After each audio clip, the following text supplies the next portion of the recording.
Senhores e senhoras, é com muito prazer e muita felicidade que a gente faz o lançamento de mais uma obra da série Doutrina e Prática, a Visão do Delegado de Polícia.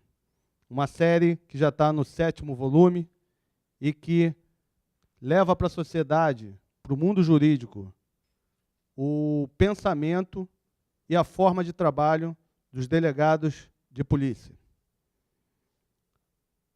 O número 7 fala sobre a Lei 12.850, uma lei que provocou diversas mudanças na forma de trabalhar e na sociedade como um todo. Para falar sobre esse tema, gostaria de chamar a nossa primeira mesa, nossa mesa de honra, o doutor André Fontes, presidente do Tribunal Regional Federal 2.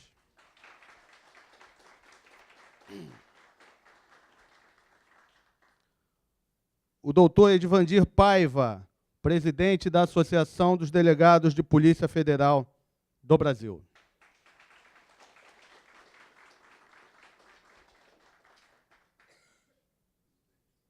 Representando a Polícia Civil, meu amigo, professor e também um dos autores do livro, doutor Rochester Marreiros.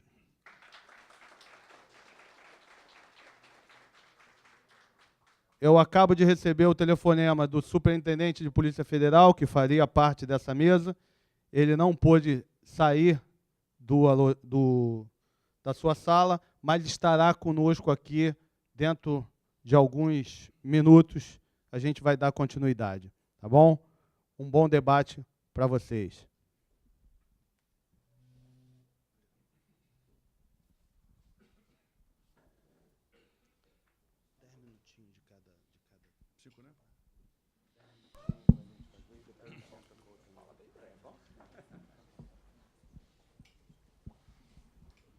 Bom dia a todos. Confesso a minha satisfação de rever amigos, personalidades da nossa República, porque eu nutro grande respeito e admiração. Não vou citar nomes porque não tem sido uma boa atitude, geralmente fica parecendo que a ordem da menção significaria uma valoração maior do que o menor. E eu tenho procurado, acima de tudo, rever conceitos do tribunal com as instituições mais caras a nós. E talvez a mais mencionada, a mais citada, seja a Polícia Federal. Não só pela qualidade técnica do seu trabalho, pela grandeza da instituição, pela competência dos seus profissionais, mas também pela forma muito cordial como tem sido tratados problemas delicados junto ao tribunal. Que eu digo aos senhores, também não é um lugar muito fácil de trabalhar. E muito menos um bloco monolítico que possa ser visto como algo único por lado de fora e também por dentro. Ao contrário, é um lugar demasiadamente complexo, e tão complexo que eu hoje disse algo aqui quando eu entrei, que me sentia a fazer uma nova universidade, uma nova faculdade dos meses que estou na presidência. Reitero meus agradecimentos, portanto, e a satisfação de revê-los, e gostaria de chamar a atenção, neste momento importante dos debates sobre organizações criminosas, de algo que os senhores deveriam, acima de tudo, fincar pé. E vou dizer qual é. A base do direito ocidental é a divisão de 3 poderes.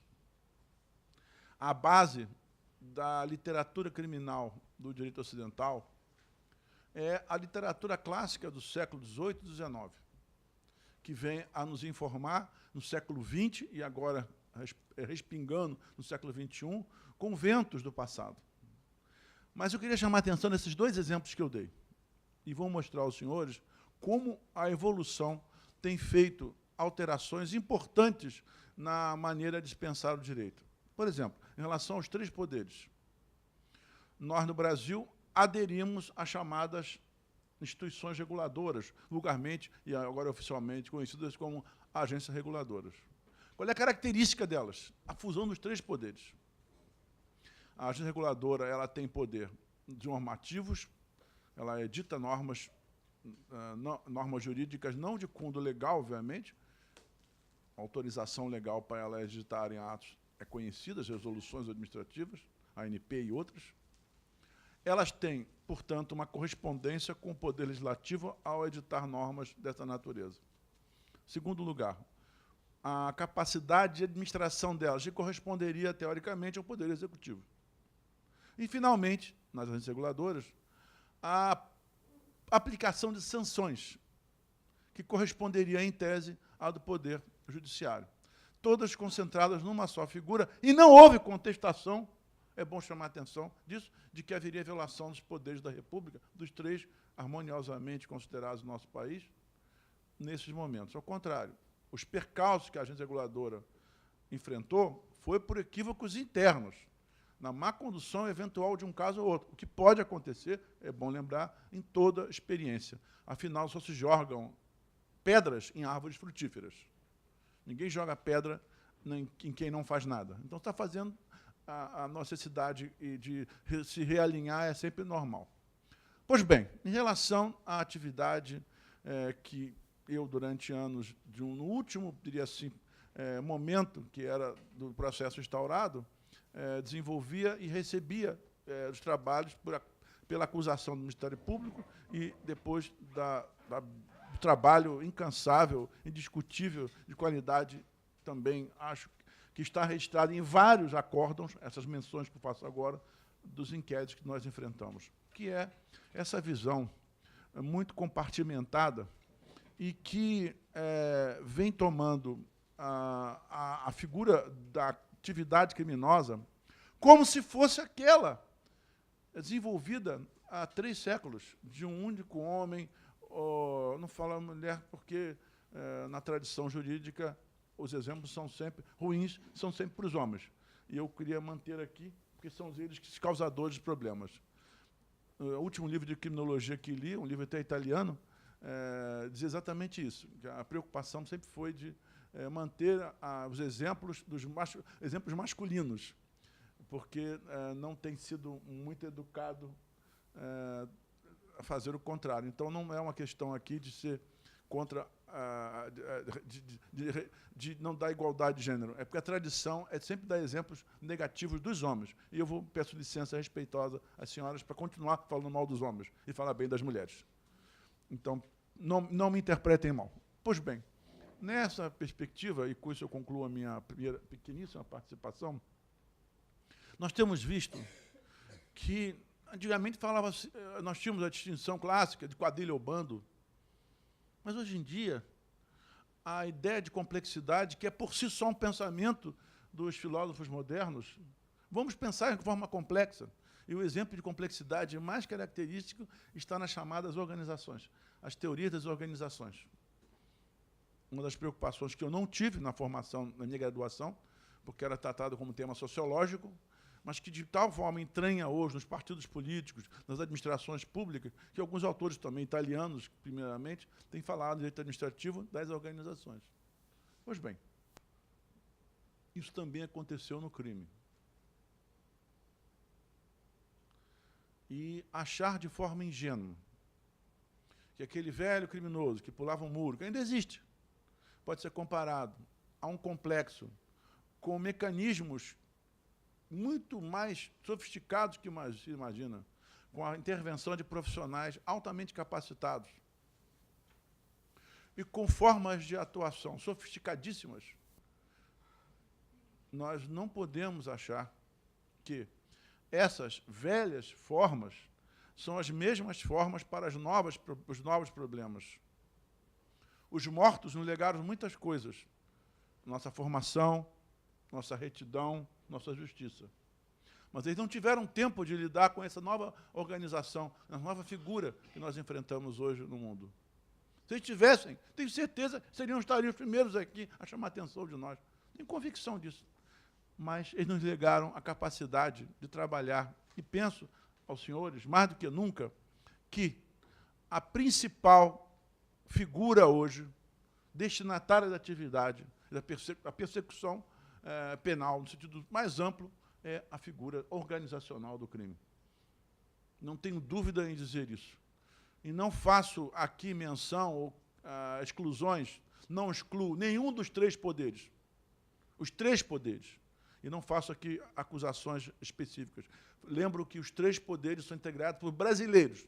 E todo brasileiro, é bom lembrar, não está distante da possibilidade de incorrer em algum deslize. Eu não chegaria ao ponto de dizer que alguém teria uma imunidade ad perpetuum. Eu não chegaria a esse ponto. E é exatamente isso.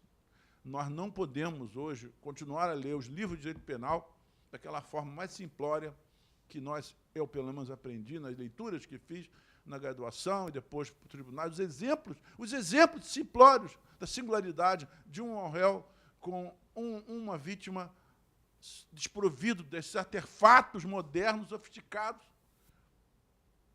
na prática que a sociedade, na sua fé, achou que não pode existir. Esse é o maior desafio do nosso século, a organização do crime. E digo aos senhores que a organização não tem rosto, ela é impessoal. E o fato de nós trabalharmos com rostos específicos e darmos aquela figura quase ingênua do antigo ladrão de galinha para a nova figura, às vezes o que o rosto amostra nunca é o verdadeiro rosto da organização. Portanto, conclamo aos senhores para uma nova realidade. O século XXI é o século das organizações. E o que é pior de tudo, das organizações criminosas. Insisto em dizer que o ideal seria, como solução, senhores, que começasse pelo judiciário. Que o judiciário fosse o primeiro a fazer o seu dever de casa. É o desafio que lança a todos neste século que ainda continua a se desenvolver. E digo aos senhores que, nestes 2 anos de administração, as portas do tribunal sempre estarão abertas para o debate, o diálogo e a cooperação. Muito obrigado a todos.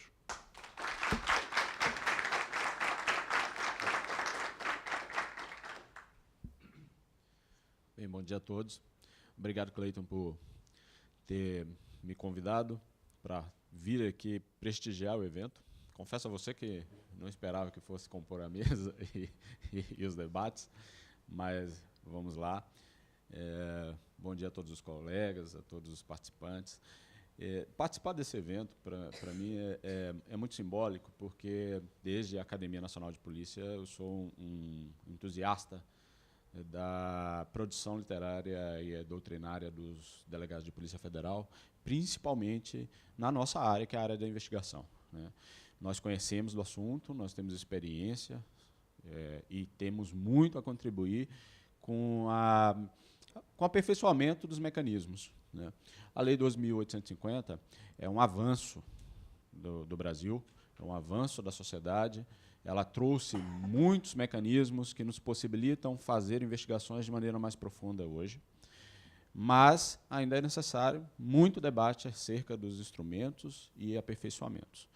Nós tivemos agora, por exemplo, um julgamento sobre a colaboração premiada, né, onde se estabeleceu algo que para nós já era líquido e certo, que é a possibilidade do delegado da autoridade policial celebrar o acordo de colaboração premiada, né, mas ainda falta detalhes a serem decididos, inclusive em relação ao Ministério Público, como o Ministério Público vai fazer a sua colaboração. A colaboração premiada feita pelo Ministério Público e feita pela autoridade policial não pode ter uma diferença muito grande, porque senão vai se estabelecer um balcão de negociações, uma concorrência, e órgãos públicos concorrendo é tudo que o crime organizado quer. Nós precisamos trabalhar em colaboração, né? Nós precisamos trabalhar em cooperação e coordenação. E não pode, em nenhuma hipótese, se estabelecer uma disputa entre órgãos do Estado brasileiro, porque só quem perde com isso é a sociedade, né? Então, a doutrina escrita, eu vejo aqui o nome do meu companheiro de de alojamento na Academia Nacional de Polícia, o Dr. Giovanni Celso Agnoleto, Digio, né, e tantos outros colegas produzindo as suas impressões acerca da legislação, e me dá uma satisfação muito grande. Porque quando uma época em que eu escrevi uma tese, né, para a minha especialização, eu não encontrei muita produção de delegados, principalmente acerca do inquérito policial, acerca dos poderes de investigação, do Ministério Público, da própria polícia, e a gente via as outras carreiras, até que não atuam tão diretamente na investigação, produzindo muito, né? E hoje isso mudou bastante. A gente tem essa iniciativa que eu tenho que louvar, né, Dr. Cleiton, sua, né, nós, a ADPF, a Associação Nacional dos Delegados de Polícia Federal, além de louvar, é uma parceira, né, sempre que for necessário, conte com a gente, para que a gente continue produzindo muito, porque produzir doutrina é ajudar o Brasil a aperfeiçoar os seus mecanismos de combate à corrupção, de combate ao crime organizado, né? Então, eu vou ser bem breve mesmo, só para louvar mesmo a iniciativa, que já não é nova, né? Você já está nessa estrada já há um tempo. A 12.850 é muito cara a todos nós, ajudamos a construí-la lá no Congresso Nacional, né? E que bom que agora estamos numa segunda etapa, que é aperfeiçoar a legislação, e ainda há muito o que ser aperfeiçoado. Eu dei o exemplo da colaboração premiada, mas nós temos a infiltração policial, temos tantos outros mecanismos que precisam ser, na medida que vamos utilizando, encontrando os pontos em que ainda é necessário aperfeiçoar, né? Então, eu, nesse primeiro momento, encerro a minha participação. Obrigado mais uma vez por ter me convidado, é uma honra estar aqui.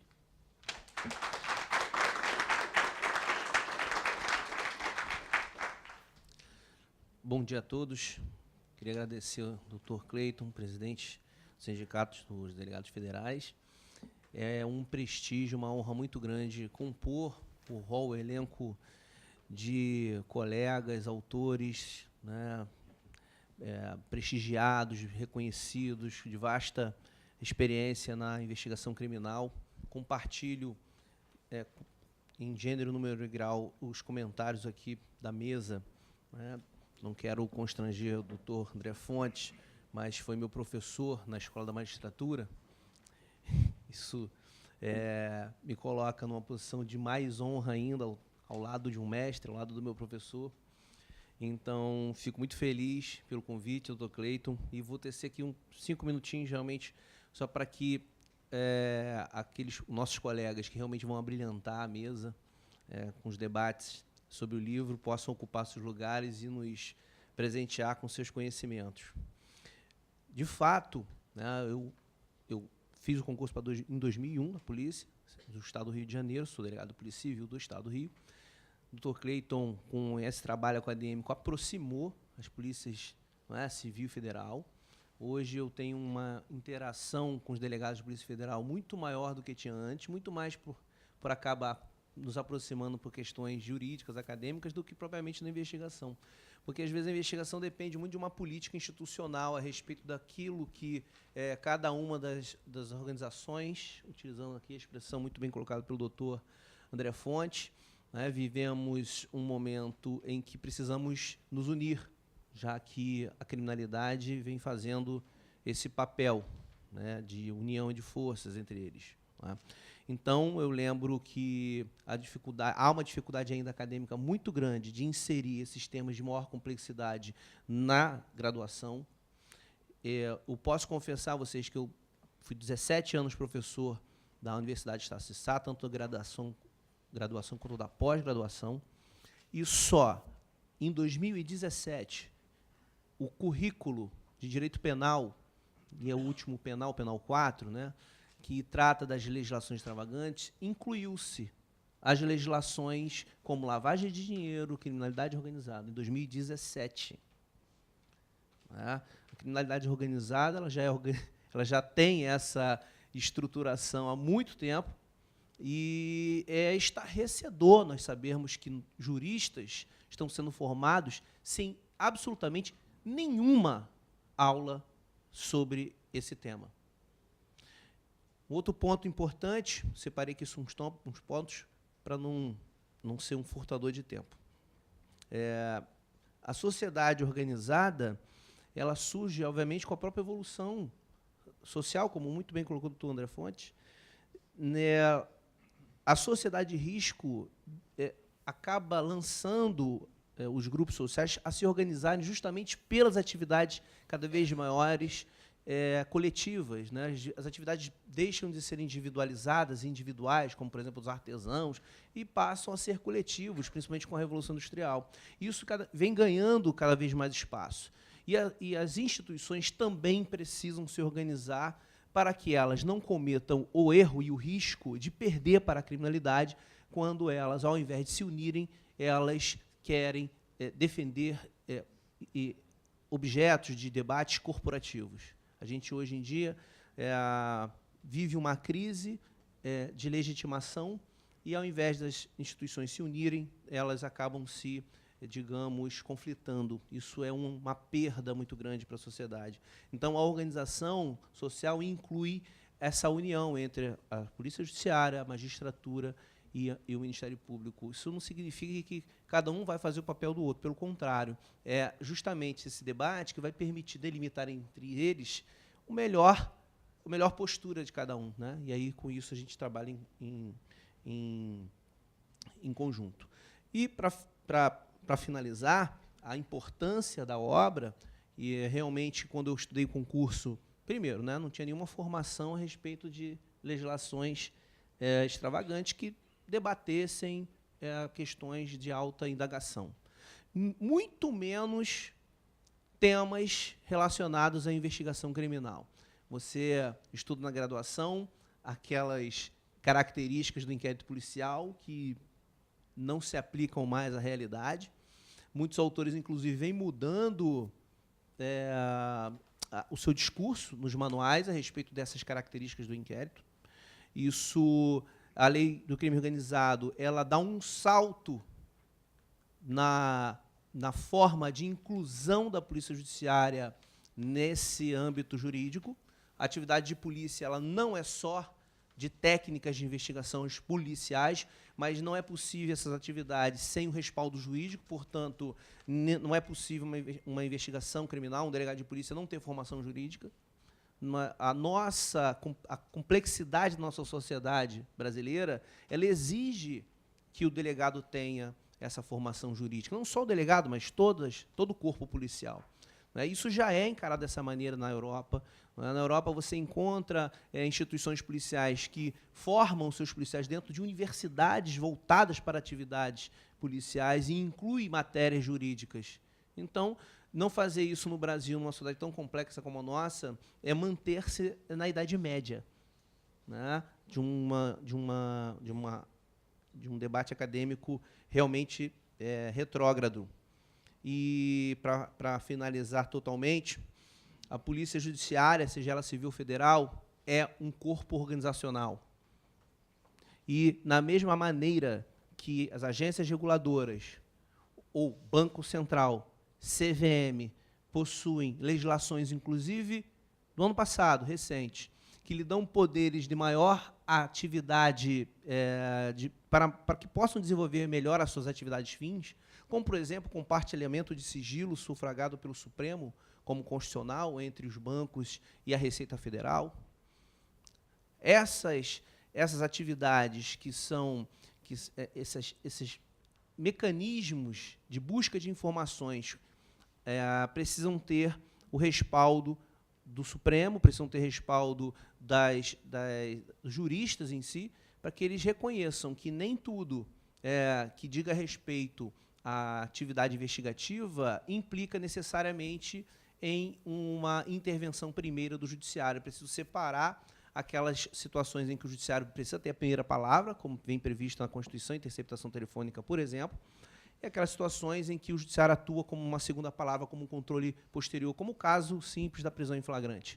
A gente está com exemplos simples, porque a Constituição assim deixa bem claro esses exemplos. Mas outras situações a Constituição não deixa muito claro. E o legislador pode fazer essa ponderação. Essa ponderação é fruto de uma união entre essas instituições que podem se dirigir ao Congresso e, com isso, elaborar normas que realmente permitam suas atividades de forma organizada. Polícia Civil, Federal, Ministério Público e Judiciário.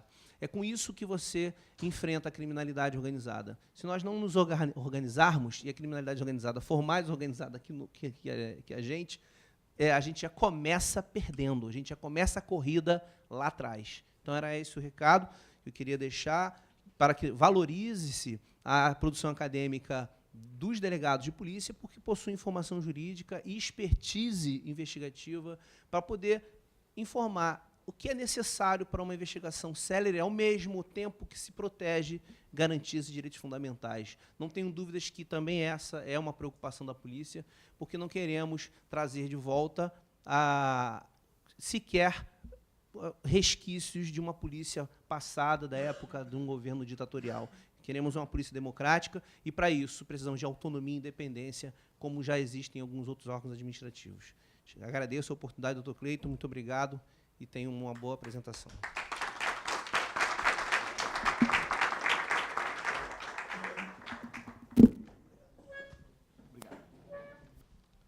Agradeço a mesa de honra. Gostaria também de fazer menção à presença e agradecer a presença da doutora Sônia Andrade, presidente do Instituto Novo Brasil, uma grande parceira do Sindicato dos Delegados de Polícia Federal e da Federal Kids, na proteção das crianças e do adolescente contra o crime bárbaro de abuso sexual. Muito obrigado. Ao policial Roberto Donati, adido policial da Itália, obrigado por estar aqui junto conosco. Sempre que a gente o chama, o senhor sempre está de bom grado. Muito obrigado pela presença. Ao doutor Fabrício, juiz federal, presidente da Associação de Juízes do Estado do Rio de Janeiro e Espírito Santo. Obrigado, doutor Fabrício, que é um grande parceiro, sempre nosso. E ao juiz federal Osair Victor, diretor do Fórum. Muito obrigado pela presença. Chamo agora para a mesa de debate técnico o delegado de Polícia Federal, Felício Laterça.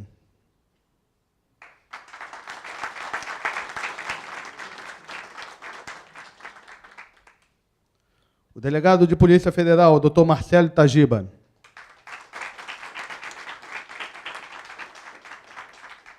E o delegado de Polícia Federal, Dr. Vitor Hugo Paubel.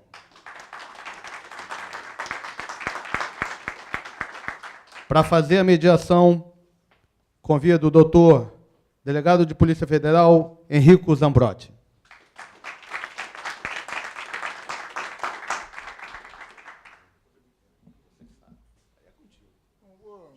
Vou fazer junto com ele.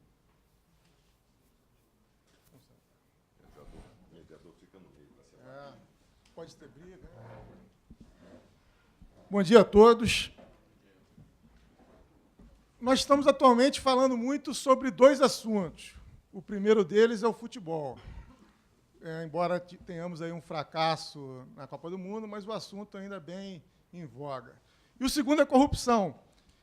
E quando se fala em corrupção, a voz das ruas geralmente fala sobre desvio de dinheiro, sobre autoridades que foram compradas. Mas eu gostaria de ressaltar aqui um aspecto da filosofia grega, que coloca a corrupção como algo tendente a acabar com a vida, algo que faz com que a vida seja imprestável. Se você olhar uma peça de navio, por exemplo, já fica mais fácil ter esse tipo de visão. Quando a peça de navio é corrompida, é porque ela não serve mais.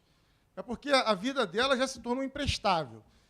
Dentro desse cenário, nós temos as organizações criminosas pavimentando um caminho para que a sociedade se torne imprestável, porque ela fomenta a corrupção, ela potencializa a corrupção. Então, esse seria o nosso tema aqui a ser tratado. Vamos tratar em 2 rodadas. Vou pedir para essas feras que estão aqui falarem em apertada síntese, para usar um termo muito comum processual. A primeira pergunta que vai ser lançada aqui justamente é sobre a Lei 12.850. A importância dessa lei nesse combate às organizações criminosas. Então, eu não sei qual vai ser o critério, vou ter que decidir agora. Acho que eu vou começar da direita para a esquerda. Vou passar aqui a palavra ao doutor Vitor Hugo Poubel, novamente pedindo uma apertada síntese.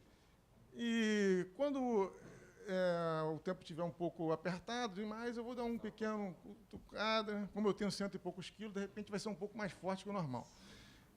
Vou passar então a palavra ao doutor Poubel para que fale, nesse momento, sobre a importância da Lei 12.850 no combate às organizações criminosas.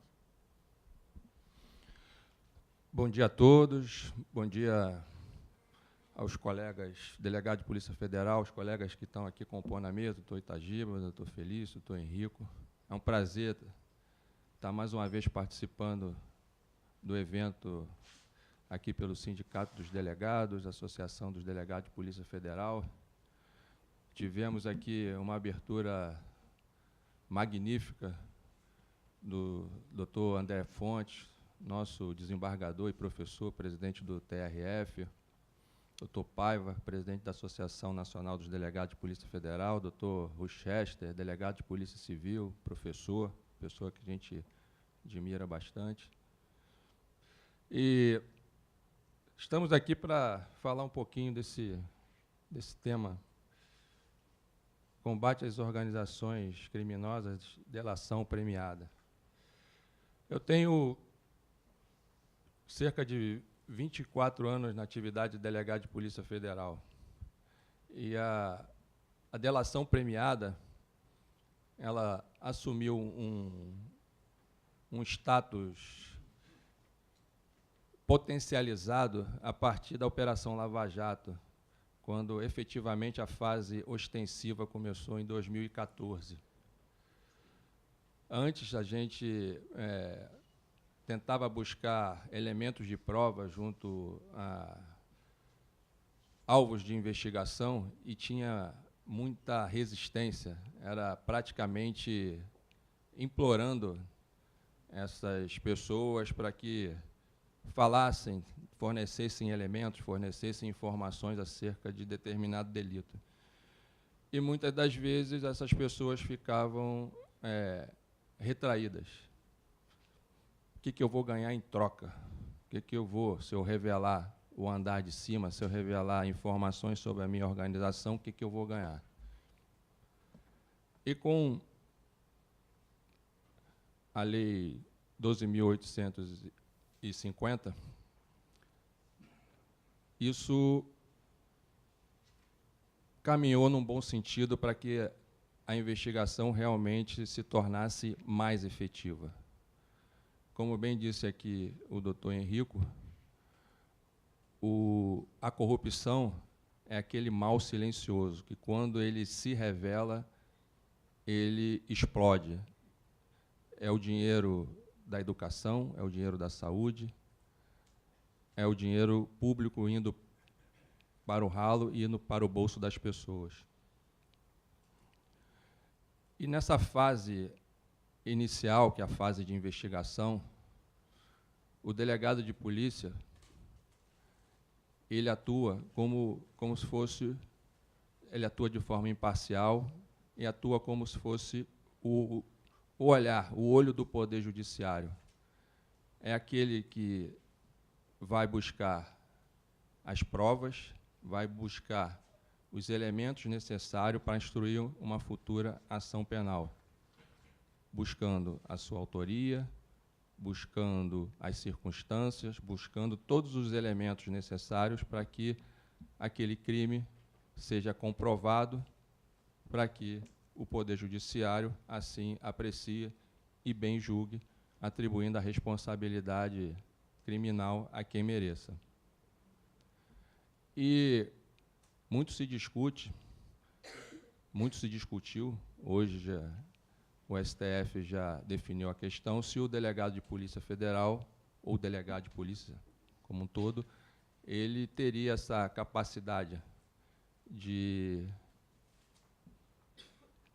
entrar, de postular, de realizar esse acordo, buscar essas informações e representar ao Poder Judiciário para que a delação premiada se efetivasse. E o delegado de polícia, ele tem sim, e foi bem definido pelo STF, essa capacidade postulatória extraordinária, como bem diz a doutrina.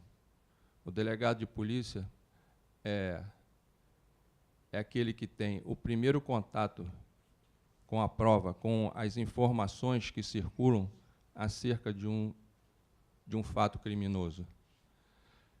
Tirar a atuação do delegado de polícia desse contexto é podar a busca da verdade, é podar o sentimento que a sociedade espera que aquele determinado criminoso realmente seja sancionado. Então, o Instituto da Delação Premiada tem sido muito útil, como a gente tem acompanhado. Ele pôde alcançar níveis de organização criminosa muito alta, são onde a polícia jamais alcançou. Nós estamos vendo políticos, nós estamos vendo empresários, muitas pessoas sendo levadas ao banco dos réus em razão das informações colhidas nessa fase de investigação. Então, como delegado de polícia, eu reputo esse instituto como marcante nessa transformação que a nossa sociedade está passando, que a nossa sociedade está vivendo. E outras operações têm se valido desse instituto, não só a Lava Jato, são diversas outras operações. Hoje, aquele que é pego numa investigação, ele já olha com bons olhos, na visão dele, essa possibilidade de um acordo e para que ele colha algum tipo de benefício. Eu espero que, até mais adiante, a delação premiada consiga chegar, mas esbarra num aspecto bem relevante, que é ao tráfico de drogas, que é um crime diferente. O tráfico de drogas, ele se vale muito, as pessoas, né, que cometem esse tipo de crime, as pessoas fazem parte de organizações violentas, coisa que não temos nos crimes relacionados à corrupção.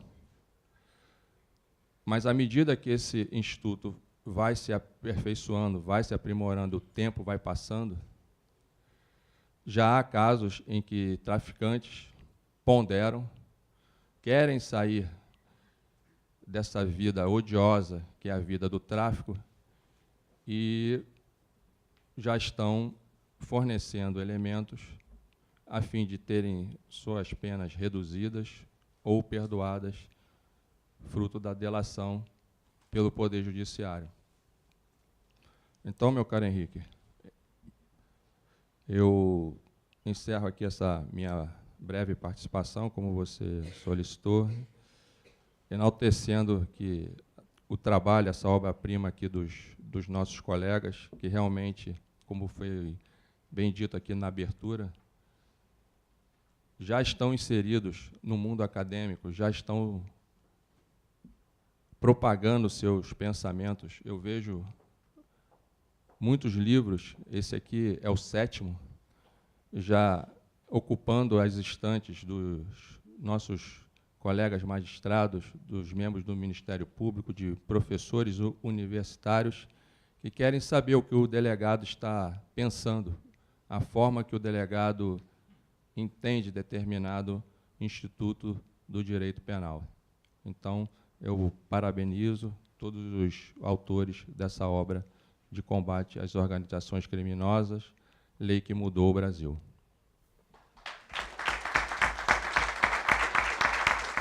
Obrigado, doutor Pobel, pelas palavras. Eu notei que o senhor fala aí sobre a colaboração premiada revelando uma verdade. Realmente, a verdade é libertadora. Já alguns escritos antigos falavam sobre isso, sobre a libertação trazida pela verdade. E, sem dúvida, nós precisamos de instituições fortes para que a verdade não seja relativizada. Porque a verdade é uma só. Mas com instituições fracas, essa relativização fica mais fácil, sobretudo diante de poderes como as organizações criminosas. Vamos passar agora para o doutor Felício Laterça, para que teça alguns comentários sobre a importância dessa lei no combate às organizações criminosas. Bom dia a todos. Obrigado pelo convite para compor a mesa, doutor Cleiton. E cumprimentar todos os presentes e fazer um agradecimento especial ao doutor Cleiton e parabenizar por mais esse evento. Cumprimentar o doutor Paiva, nosso presidente da ADPF também, que está presente. Cumprimentar o judiciário, que se faz presente na pessoa do eminente desembargador André Fontes, presidente do Tribunal Regional Federal da 2ª Região. Aos colegas da mesa e demais autoridades, em especial aos colegas da Polícia Civil, que, como bem disse aqui, na abertura, ombreando conosco, como sempre ombrearam, mas num passo cada vez mais estreito, andando juntos, caminhando juntos, que é o que nós precisamos fazer. Eu vou voltar na Constituição de 88, para depois entrar na Lei de Combate às Organizações Criminosas. Foi dito aqui sobre um regime, nas palavras do colega delegado de Polícia Civil, sobre um regime que nós vivenciamos. A Polícia Judiciária e as outras forças policiais ainda pagam um alto preço por essa razão. Em razão disso, de eventuais abusos praticados, ao invés de se criarem formas de controle, criaram censura à Polícia Judiciária. Isso precisa ser revelado. Subtraíram, por exemplo, o mandado de busca e apreensão da autoridade policial. Um forte instrumento na persecução criminal. Instrumento primordial. E aí fica também registrada uma crítica construtiva. O Judiciário e o Ministério Público também têm problema estrutural. Não se ajustaram às necessidades e aos encargos que a Constituição da República outorgou a esses órgãos. E aí, ouvindo as palavras do desembargador André Fontes, me soou como um bálsamo dizer da importância da Polícia Judiciária, em especial o seu respeito e admiração à Polícia Federal. Saiba que nós temos profunda admiração pelo Judiciário, seja estadual ou federal, e sabemos que os problemas serão resolvidos lá no Judiciário, inclusive as contendas decorrentes de interpretações legais. Então, está na hora de se pensar, inclusive, de ajustar a nossa Constituição e outorgar, enfeixar na mão das autoridades policiais poderes para que nós possamos fazer polícia. Sou um longo combatente, tenho 28 anos de serviço público, fui policial civil, na época detetive, hoje inspetor, o cargo, fui oficial de justiça desse Estado e delegado de Polícia Federal, com curso de formação em 96. Também venho de longe. Aí, doutor Pobel, doutor Itagiba à minha esquerda, só tem cascudo aqui na mesa. E quero aqui engrandecer os antecessores que estão aqui presentes também, porque nos presentearam com a sua vivência, com a sua sabedoria, sempre me acorri aos mais velhos, com a sua experiência e sabedoria para um aconselhamento. Coisa hoje que os jovens que ingressam na polícia não sabem fazer. Mas acho que estão aprendendo. Então, senhores, da Constituição até a edição da lei, e volto a frisar, precisamos trabalhar, inclusive, em cima da nossa Constituição. Formas de controle. Já fica a dica aqui para um artigo que eu vou escrever. Vê a Lei 12.850, de 2013. Uma obra muito bem elaborada pelos colegas. E aí, mais uma vez, vamos enaltecer o conhecimento técnico e o saber jurídico das autoridades policiais, sejam civis ou federais. Nós estamos prontos há tempos para qualquer desafio. O desafio que vier, nós estamos prontos para a forma de controle, inclusive ressaltar o controle externo do Ministério Público e essa dualidade, briga de vaidades. Nós temos também que colocar um ponto, venho falando isso, sobre vaidades. Se quisermos passar o Brasil a limpo, estancar a corrupção, romper com o mecanismo, precisamos deixar de lado as vaidades. Uma simples interpretação, e agora me excluindo na lei, uma lei que levou, salvo engano, 7 anos para ser promulgada. Iniciou em 2006. A dificuldade, inclusive, de se elaborar uma lei tão necessária, tão útil. E lei essa que precisou dizer o que já era claro, dando ferramentas e condições de, inclusive, os delegados de polícia, as autoridades policiais, pleitearem dados cadastrais das companhias de telefone. Ora, senhores, a lei da década de 90, de monitoramento telefônico, não vedava isso. E todos sabemos. Princípio comezinho, né? Princípio comezinho de que não é vedado, é permitido. Mas os entraves que são colocados diuturnamente na vida da autoridade policial, aí tem que rogar os céus. Só Jesus. Só nós sabemos o que passamos no nosso dia a dia.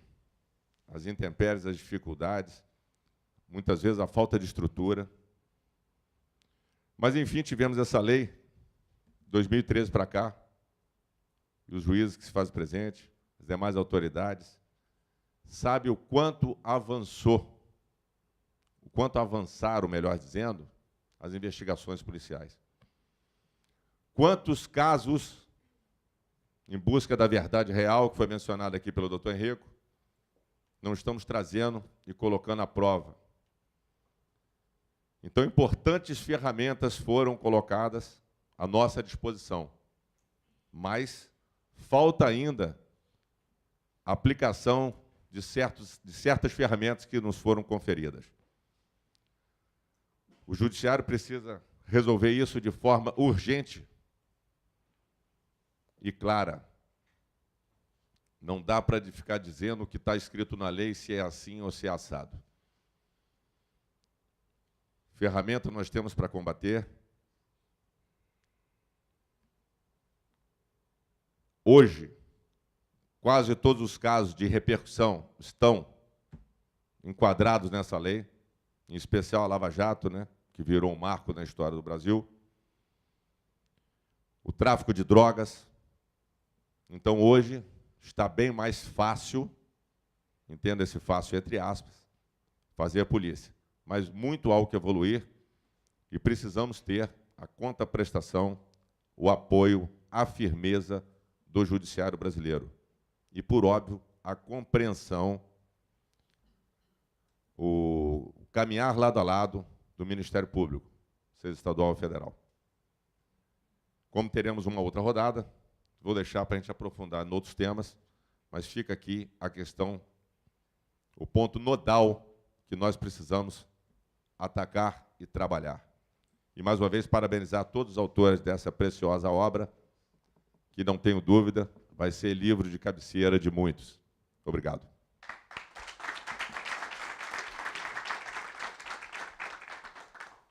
Agradeço as palavras do doutor Felício e vamos dar continuidade com o doutor Marcelo Itagiba. Mas eu gostaria de ressaltar realmente esse ponto é bem interessante. é que... É isso aí, agora sim. Realmente, a polícia, hoje em dia, não pode ser encarada como uma instituição que precisa de um bom armamento e de uma boa viatura. Há que se ter diversas ferramentas à disposição e de forma célere para combate ao crime organizado. Se você pensar de outra maneira, realmente, esse combate estaria fadado ao fracasso. Vou passar aqui, então, ao doutor Marcelo Itagiba, para tecer alguns comentários sobre isso. Muito obrigado. Quero cumprimentar os colegas delegados de polícia que estão comigo aqui à mesa, referências, né, no trabalho policial. Mas, antes de qualquer coisa, eu queria primeiro parabenizar a iniciativa do Dr. Cleiton, mais uma grande iniciativa do presidente do Sindicato dos Delegados de Polícia Federal no Estado do Rio de Janeiro, que vem fazendo com que os delegados pensem e escrevam e criem uma doutrina própria para os delegados de polícia, para influenciar outros aplicadores do direito. Então, fica aqui o meu reconhecimento e o meu aplauso ao Dr. Cleiton por essa grande iniciativa. Queria cumprimentar o presidente do Tribunal Regional Federal, Dr. André Fonte, a quem eu conheço há mais de 40 anos. E, na pessoa dele, os demais magistrados que aqui se encontram presentes. Não posso deixar de falar de algumas referências que aqui se encontram, como o doutor Eziel, Delfino, Mateus, Ruth, Lobo, delegados de polícia que nos antecederam, porque a história da polícia não começa conosco, nem terminará conosco. Nós somos apenas mais um daqueles que estão carregando a tocha para passar para a próxima geração. E eles fizeram isso com muita competência e nos entregaram um departamento que vinha fazendo excelentes trabalhos sem os instrumentos que hoje se tem para fazer. Tinha uma busca e apreensão, e perdemos pelos excessos e pelos abusos cometidos. Razão pela qual, inclusive, vou aqui pontificar o motivo da minha CPI das interceptações telefônicas no Congresso Nacional, que era justamente para deter os abusos, para que nós não viéssemos a perder esse instrumento tão necessário na atuação policial. Quero também cumprimentar aqui o presidente da DPF, que tem uma grande responsabilidade, o Dr. Félix Paiva, né, em, junto com a Federação Nacional dos Delegados de Polícia Federal, lutar pela nossa categoria dos delegados, tão aviltada, tão atacada em todo o cenário nacional. Seja pela classe política, seja por aqueles que não conseguiram ser delegados e gostariam de ser, seja por aqueles que, membros do Ministério Público, exorbitam das suas funções para querer ser policiais. Então, cumprimento a ele, dizendo que a luta é grande e que nós precisamos estar juntos nessa luta. Feito esses reconhecimentos, inclusive ao meu companheiro delegado da Polícia Civil, Dr. Rochester, que está aqui presente, um grande doutrinador do direito e do direito policial em específico, né? E quero cumprimentar também a doutora Sônia, companheira de outras grandes jornadas. E assim cumprimento a todos os presentes. Falar sobre essa questão que hoje nós estamos falando, combate às organizações criminosas, me remeteu a uma história que eu li há algum tempo atrás. Um cidadão americano foi fazer uma palestra no Afeganistão para falar sobre o processo de combate à corrupção. E se reuniu com uma tribo do Afeganistão e perguntaram a ele, mas na América existe corrupção? Ele disse, lógico que sim. Mas o senhor poderia exemplificar o que é a corrupção na América? Ele usou uma expressão que é americana, chama-se kickback. É você fazer alguma coisa, né, e receber alguma vantagem para fazer alguma coisa que não deveria fazer. E aí o cidadão do Afeganistão disse, isto é corrupção? Mas aqui no Afeganistão a gente chama isso de negócio. O senhor poderia dar um outro exemplo? Ele disse nepotismo, quando você dá um emprego, né, a alguém que não tem um mérito, mas só tem aquele emprego porque é parente, é familiar. e disse, mas esse exemplo aqui também não serve, porque aqui, se a gente não der emprego para um parente, nós somos execrados pela nossa família, pelo resto da nossa vida. Então, a corrupção, em alguns países, é uma questão cultural. Infelizmente, é um processo cultural. Teve um ministro do Supremo Tribunal Federal que exerceu a presidência da República do Brasil num dos vácuos do poder. E nomeou uma filha de 15 anos, professora do Colégio Pedro II. E perguntaram a ele, o senhor não está preocupado com o que os jornais irão dizer amanhã? E ele respondeu, o que os jornais vão dizer amanhã, no dia seguinte está embrulhando peixe. Mas o que minha família vai reclamar se eu não fizer essa nomeação é pelo resto da minha vida. Então, essas coisas estão incrustadas dentro da gênese do poder no Brasil. E essa lei, que não é o principal instrumento, ele é um instrumento complementar, porque o principal instrumento é o Decreto 5.687, de 2006, que ratificou a Convenção da ONU Anticorrupção.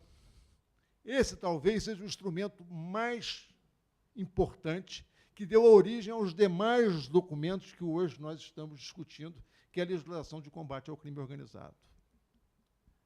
Nós que trabalhamos sem esses instrumentos sabemos da dificuldade que era fazer uma investigação. Mas também nós não podemos nos esquecer que nós não podemos ter esses instrumentos como os únicos meios de investigação. Porque aí se esquece de fazer o trabalho de investigação, deixa de fazer o trabalho de polícia para se escudar única e exclusivamente numa interceptação telefônica ou numa delação. E nós sabemos que interceptação telefônica tem interpretação de quem ouve. E delação, por sua vez, tem prejuízos que podem ser causados, né, por aqueles que querem colocar outras pessoas dentro do seu rol criminoso. Diziam que Al Capone tinha no seu cofre a lista de todos os elementos que ele corrompia na política de Chicago. E nesses nomes tinham aqueles que eram incorruptíveis, também como corruptos, porque no dia que pegassem aquela listagem, todos estariam inseridos no mesmo contexto. Então, é importante instrumento, com certeza, está aqui, nessa lei. Mas mais importante do que esses instrumentos é a capacidade investigativa de fazer a comprovação daquilo que foi obtido através da delação e das interceptações telefônicas, que, de fato, mudaram a história da investigação no país. Porque o que você tem, em primeiro lugar, é a conversa de um criminoso com o outro gravada, onde se combina a prática de um determinado delito. E nós, do Departamento de Polícia Federal, e mesmo na Polícia Civil, doutor Rochester, utilizamos isso por muitos anos sem instrumentalizar o inquérito. Servia para execução de prisões em flagrante delito. Depois fomos aprendendo com o tempo de que forma instrumentalizar isso dentro do inquérito policial.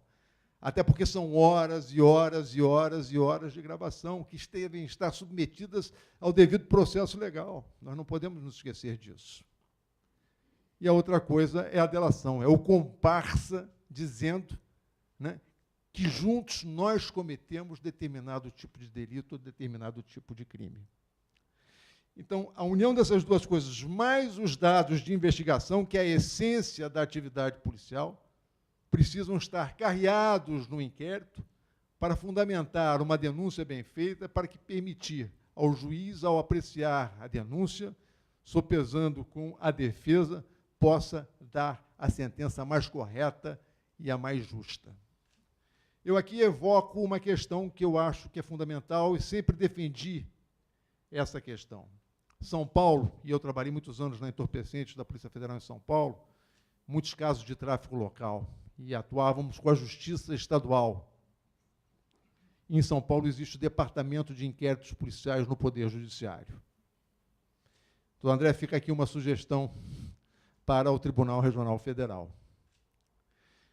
Há um juiz designado com um grupo de auxiliares que são os juízes responsáveis pelos inquéritos policiais enquanto inquéritos. Então, todas as medidas, porque hoje a investigação policial ela é judicialiforme, ela precisa de autorização judicial para vários dos atos que têm que ser praticados por delegados de polícia no curso do comando das suas investigações, na presidência de seus inquéritos. Então, o DIPO permite que, na fase do inquérito, haja uma interlocução direta entre delegado e autoridade judiciária, que toma ciência daquele inquérito e permite o conhecimento com quem ele está lidando no seu dia a dia. Até porque alguns mandados, necessariamente, têm que ser feitos por telefone em função da emergência da situação. E o DIPO em São Paulo funcionava de forma excepcional e funciona até hoje. Feita a denúncia, é distribuída a uma das varas. E, dessa forma, também, nós criamos, de alguma maneira, o chamado juiz de instrução. Porque, na verdade, esse juiz que ajudou na obtenção da prova não estará contaminado, né, sob o olhar da defesa, né, para julgar o fato criminoso. Eu encerro por aqui a minha fala, em função do tempo que já me excedi, mas apenas para lançar alguns tópicos que me parecem fundamentais na discussão que hoje estamos fazendo perante esse grupo tão seleto de pessoas que nos escutam. Muito obrigado.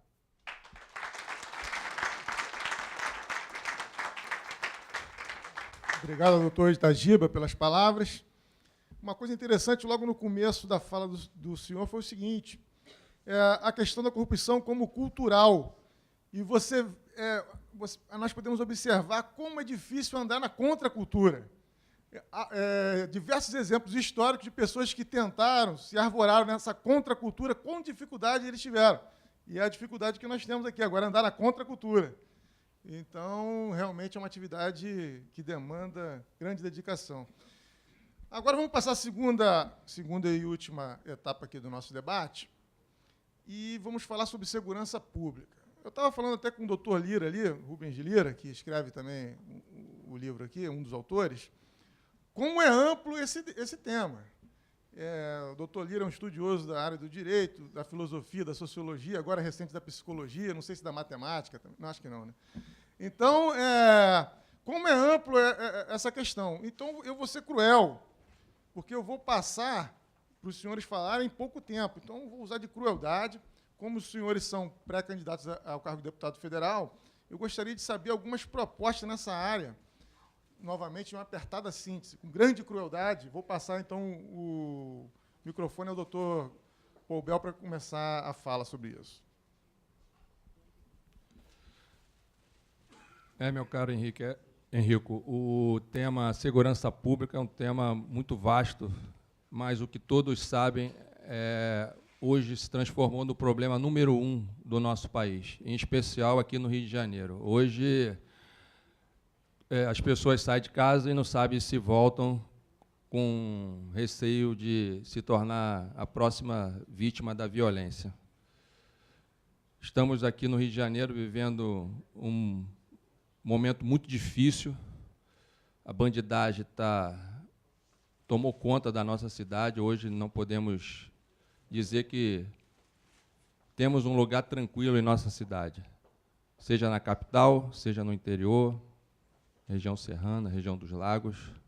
A situação está muito difícil. As pessoas estão mudando os seus hábitos.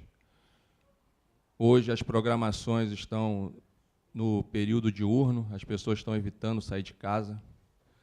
Então, eu entendo que a segurança pública, eu defendo essa bandeira como a mola propulsora da geração de empregos e novos negócios. Eu entendo que a segurança pública ela pode proporcionar uma mudança de patamar econômico no nosso estado do Rio de Janeiro. O Rio de Janeiro ele depende muito das receitas do petróleo. O Rio de Janeiro, se o petróleo está em alta, o Rio de Janeiro arrecada, se o petróleo está em baixa, fica difícil pagar suas contas. E o Rio de Janeiro tem um produto que é a sua vocação para o turismo. E o turismo, ele movimenta uma indústria formidável. É o entretenimento, é cultura, é lazer, e isso representa emprego. É o emprego rápido, é o emprego de garçom, é o emprego de motorista, é a indústria do show. E o emprego tem, sim, impacto direto na segurança pública, porque as pessoas elas vão ter a oportunidade de pensar duas vezes a ir em direção ao crime. E servirá também para retirar algumas pessoas, alguns bandidos, desse tipo de atividade através do emprego. O emprego é dignidade. E a segurança pública, ela pode participar disso. Ela atingindo níveis toleráveis, que hoje está muito crítico, a segurança pública ela contribui para essa mudança de patamar. Hoje, nós temos uma situação onde as polícias estão em situação muito difícil, polícia civil e militar principalmente. Nós acompanhamos o fracasso do projeto UPP. Nós acompanhamos que nos últimos 10 anos, pelo menos, a segurança pública no Rio de Janeiro foi a pasta que teve mais recursos. E é comentário no cotidiano policial que a situação voltou a patamares insuportáveis, mesmo em época que os recursos não eram tão disponibilizados. Então, não é só um problema de recurso, é um problema também de boa aplicação desses recursos. Que esses recursos foram para onde?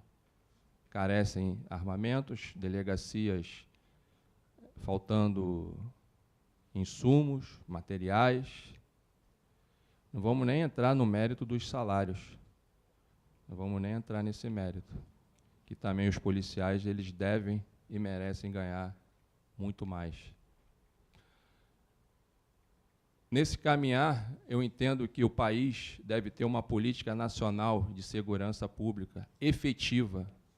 Hoje, o que nós temos realmente são planejamentos, são ideias constantes em pedaços de papel que não chegam aos estados. A política de segurança pública no país ela tem que ser uma só e conhecida por todos, principalmente para quem atua na área da segurança pública. Vejo também um sistema processual penal que precisa ser modernizado. Há uma gama excessiva de recursos que só beneficia os grandes escritórios, e isso gera a tal sensação de impunidade. E o equivocado pensar que a polícia prende e o judiciário solta. Solta porque está na lei. O juiz também é cidadão, às vezes ele entende que aquele determinado criminoso devesse realmente ficar na cadeia, mas a lei determina que ele cumpra aquele preceito de soltar aquele determinado criminoso. Vejo também problemas sérios na lei de execução penal. Num andar singular com o nosso sistema processual penal. Hoje, uma pessoa é condenada, por exemplo, a 15 anos de prisão, e essa pessoa, com 3 anos e pouco, já começa a ter certos benefícios que proporcionam a sua liberdade. e isso também gera uma sensação ferrenha de insegurança e de impunidade em nossa sociedade. Entendo que, se o magistrado condena uma pessoa a uma determinada pena, essa pessoa realmente tem que cumprir a pena. Ela tem que ficar na cadeia. Se são 15, 15 são 15, então essa pessoa tem que ficar na cadeia. Então, vejo que temos sérios problemas na nossa lei de execução penal, que merece ser aperfeiçoada e modernizada. Entendo também, no que tange a nossa Polícia Federal, e serei um ferrenho defensor das atividades da Polícia Federal, que a Polícia Federal deve gozar de autonomia financeira. A Polícia Federal, ela tem capacidade suficiente para gerir os seus próprios recursos. Isso vai proporcionar um melhor desempenho das suas atividades. Não ficar, como acontece inúmeras vezes, no meio do ano, sem dinheiro, tolhindo certas operações, participação de policiais em eventos por falta de pagamento de diária, por falta de dinheiro para ajudar no desenrolar das investigações e das operações. A Polícia Federal, ela deve ter a sua fonte própria de receita, para que não fique à mercê do Tesouro Nacional. Hoje, os recursos que são oriundos de taxas como passaporte, etc., entram no cofre comum e ficam ao sabor do governo federal bem distribuir e prestigiar a Polícia Federal com esses recursos. Entendo também que a atuação do delegado de Polícia Federal, ela deve ser prestigiada. O delegado de polícia como um todo. O delegado de polícia, ele pode atuar assim como um juiz, entre aspas, de instrução, por estar muito próximo das partes, por estar muito próximo da vítima, por estar muito próximo do calor dos acontecimentos naquela primeira fase, naquele primeiro instante de um determinado delito. E isso o delegado de polícia, ele tem, como foi bem dito aqui, capacidade jurídica de atuar nesse primeiro instante, tanto para redimir certos conflitos, como para melhor colher a prova. E, diante aqui do curto tempo, todos aqui receberam essa obra maravilhosa, esse livro, essa 7ª edição desse livro sobre colaboração premiada. E eu encerro aqui com uma frase do nosso colega Fábio Mota, que está consignada aqui no livro, que fala que ninguém quer o fim do inquérito policial, mas todos querem o inquérito policial. O inquérito policial, ele tem, sim, um excesso de burocracia, mas hoje ainda é o melhor instrumento que nós temos. Ele pode ser melhorado, sim. Isso pode ser feito a nível de legislador federal, tornar-se um instrumento mais célere. Mas, qualquer que seja o nome que ele tenha, no caso, o inquérito policial é o nome desse instrumento que a gente tem de investigação em sede policial, ele é muito útil, porque é ali que são formalizados todos os elementos, todas as provas, todo o material para a gente levar ao Poder Judiciário. Então, o que se vê são instituições, são parte de policiais, até com pensamento equivocado, querendo, achando que isso aqui é um poder. Não. Isso aqui é só um instrumento onde a polícia atua e o delegado de polícia é que comanda esse tipo de trabalho. Então, o inquérito policial será, por mim, prestigiado, mas com um trabalho muito forte no seu aperfeiçoamento para que se torne um instrumento realmente mais efetivo e mais célere, porque a investigação ela tem dia para começar, não dia para terminar. Obrigado a todos.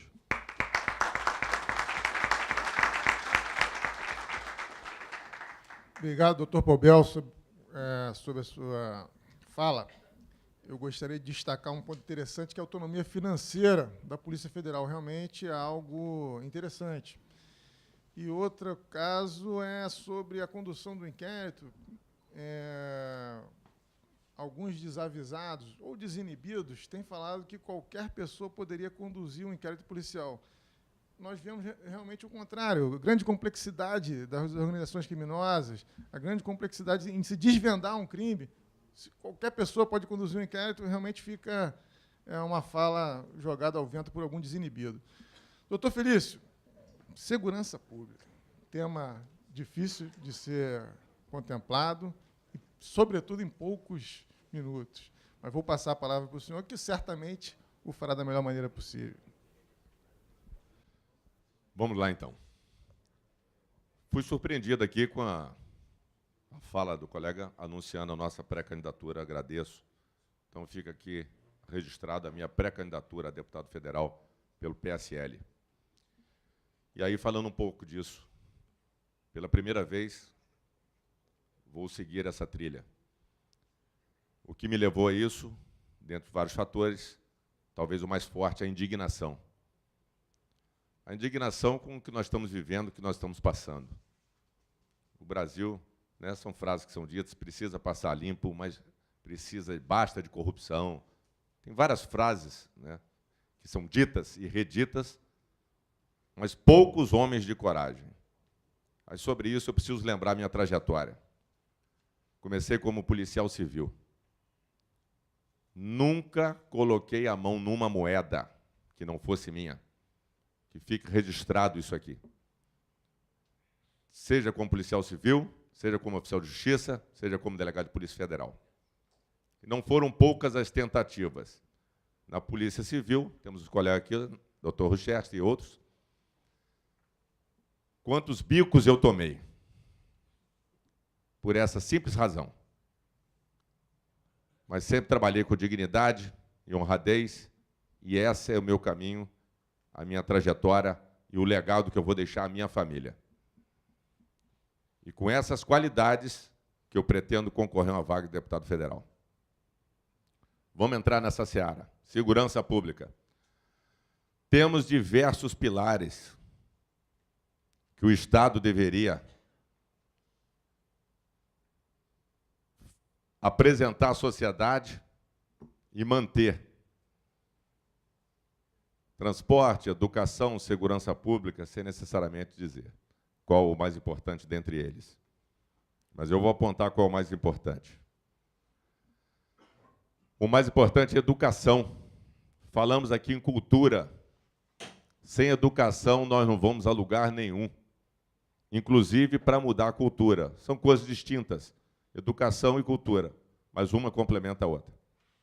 Na educação, na escola, na universidade, nós temos o conhecimento técnico. Mas lá se forja um caráter, se forja a personalidade. E isso está, inclusive, faltando trazer a família para o seio da escola. Em razão disso, há 2 semanas, mais uma vez, elogiar o excelente trabalho do Dr. Cleito, com excelentes iniciativas, fizemos o primeiro Fórum de Segurança Escolar, que fui palestrante na cidade de Macaé, com várias autoridades presentes também, para debater questões que, de fato, vão mudar o nosso país. Mas precisamos sair da retórica. Foi dito aqui que seria o debate, mas temos o moderador, ele que faz pequenas críticas. O doutor Pobel, quicou a bola, eu vou chutar, doutor Pabel. Doutor Itagiba vai ficar na vantagem, que vai ser o último a falar. Mas se ele atacar, eu vou pedir a palavra. E aí fica também o senhor. Mas não é nenhuma crítica ao senhor. O senhor falou que os julgadores, por vezes, cumprem a lei. O senhor me desculpe. O que nós vimos no último final de semana não tem cabimento. O que foi montado para dizer que havia fato novo e etc., não vou aqui me estender, porque não tem cabimento. E aí nós falávamos da Lei 12.850 e eu preciso também tocar nesse assunto. Fica essa eterna discussão sobre a aplicação das ferramentas, e achei que agora ia falar, mas eu quero falar mais sobre o tema, que é a segurança pública, e o que nós podemos fazer e vamos fazer. As ferramentas estão aqui, mas toda hora há discussão. Foi dito que é um procedimento judicialiforme. Pois é. Só que o entendimento, os entendimentos são tão variados que chegam a devaneios. Isso precisa, quem precisa pensar nisso é o judiciário. Aí vamos falar de segurança pública, sobre o Ministério Público investigar. Preciso tocar nesse ponto. Por que o Ministério Público quer investigar? Por que o Ministério Público quer casos seletivos? Por que o Ministério Público não vai para a Delegacia de Polícia Civil, não vou nem falar federal, vou dar uma coisinha mais complicada para eles. Resolver lá o juizado especial, que chega um simples TCO que é feito na Delegacia de Polícia e fica aquele ping-pong. Na Polícia Federal é o mesmo descaso para fazer procedimento. A lei é clara. Breve histórico dos fatos, apresenta ao Judiciário. O Ministério Público faz a sua parte, oferece transação penal ou não. Mas não, volta para a polícia para fazer diligência. Que é isso, senhores? Estão sucateando a polícia judiciária. Então, um dos meus compromissos é fortalecer a polícia judiciária. Sem polícia judiciária forte, não tem judiciário que resolva questões. Falamos das diversas formas de provas. Monitoramento telefônico foi citado. Sempre disse que monitoramento é uma ferramenta importante, apenas para nortear. E é esse caminho que nós temos que trilhar, nós somos capazes de fazer. E quero fazer mais uma ressalva. Vamos defender a categoria da autoridade policial, fortalecendo a polícia judiciária, mas todos os policiais, inclusive militares. Segurança pública é um todo. Não adianta farinha pouca, meu pirão primeiro. Uma equipe policial tem que ser coesa, una, forte. Polícia se faz com homens e mulheres. Né? Hoje a gente tem que fazer essa citação, porque flexão de dois gêneros não é mais aceita hoje. Fazemos com mulheres e homens. Pronto, inverti a frase. Aliás, porque vocês sempre mandaram, na verdade, né? Mas muito bem. Então, gente, senhores, vamos cobrar a quem o que lhe é devido. Falam de interpretação. Eu leio lá na Constituição, no artigo 144, que Polícia Judiciária da União é exclusividade. A Polícia Judiciária da União é exclusividade da Polícia Federal. Não nesses exatos termos. Atribuição exclusiva da Polícia Federal, certo? E aí outros querem investigar. Aí ataca o inquérito policial, que foi mencionado pelo colega. Não gostam do nome, vamos mudar o nome do inquérito. Vocês querem chamar de PIC, de POC, de PUC? Chame do que vocês quiserem. Vamos fazer uma forma inovadora. Que forma inovadora?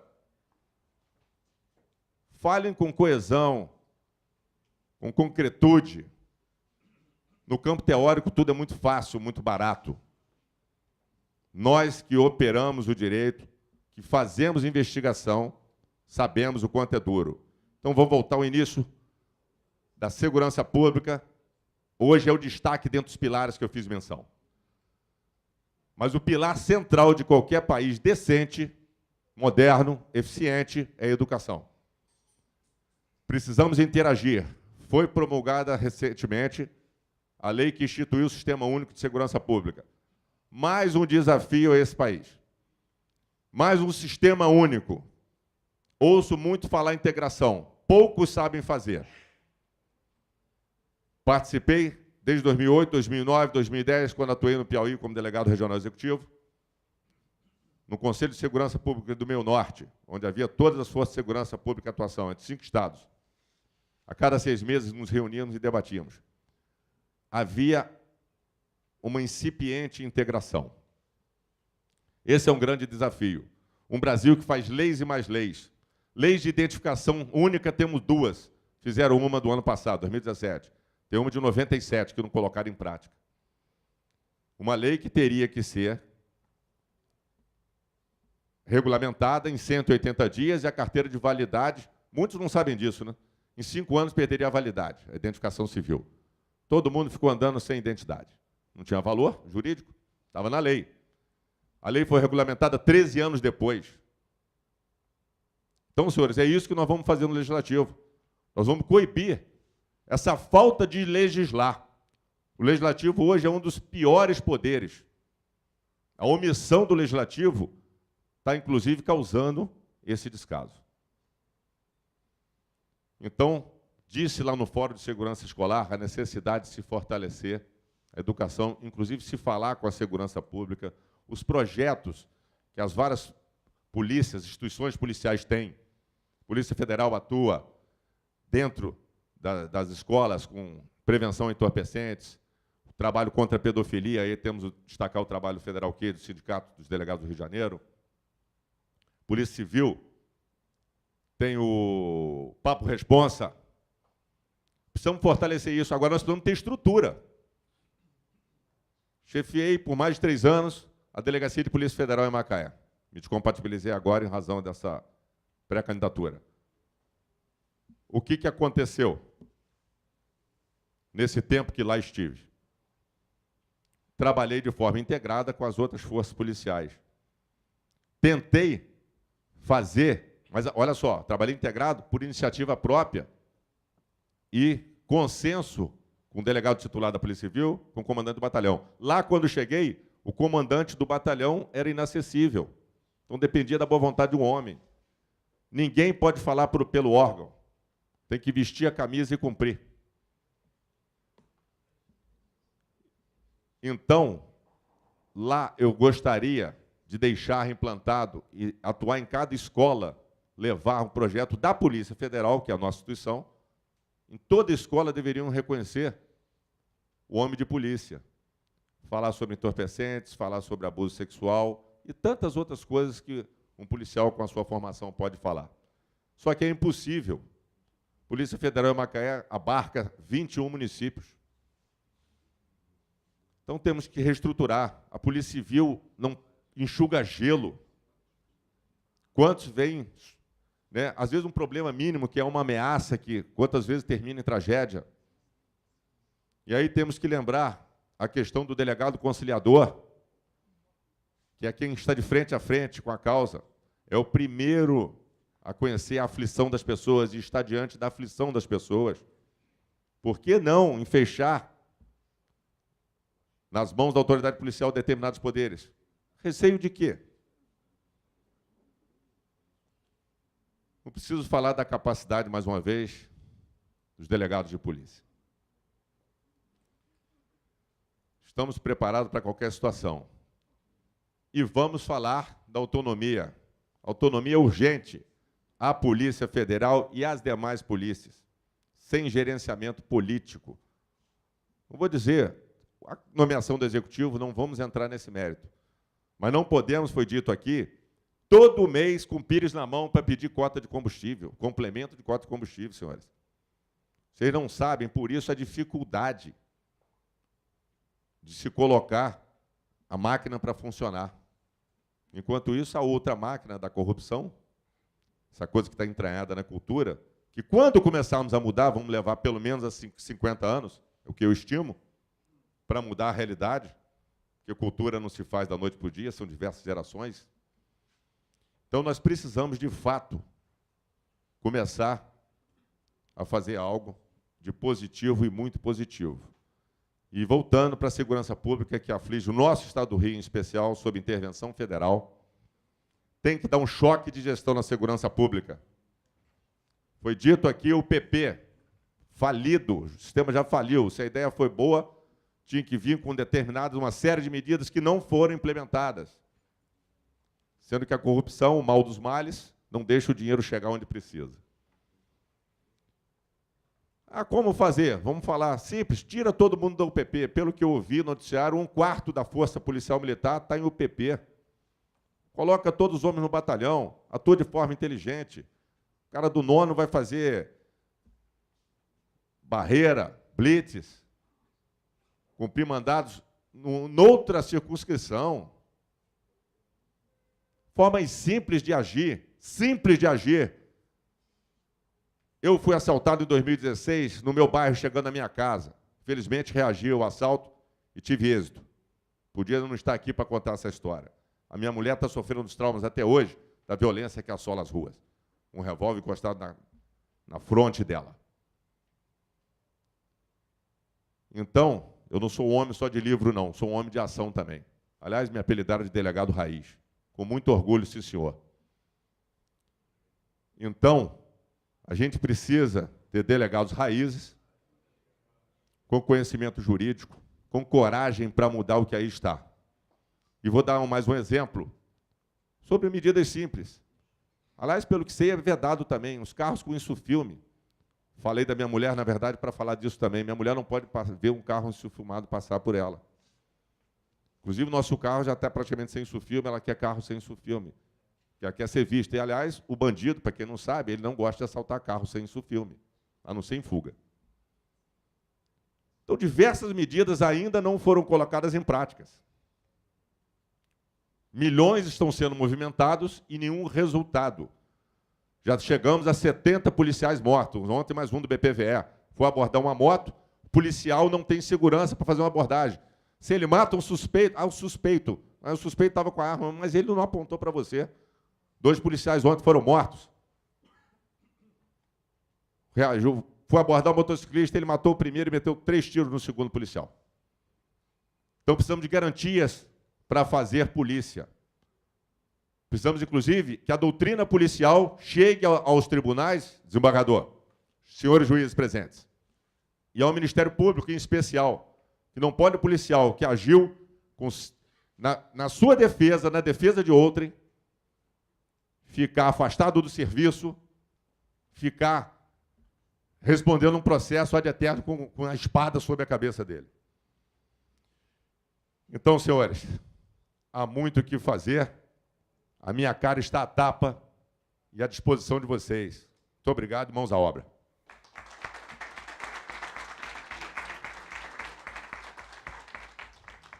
Obrigado, doutor Felício.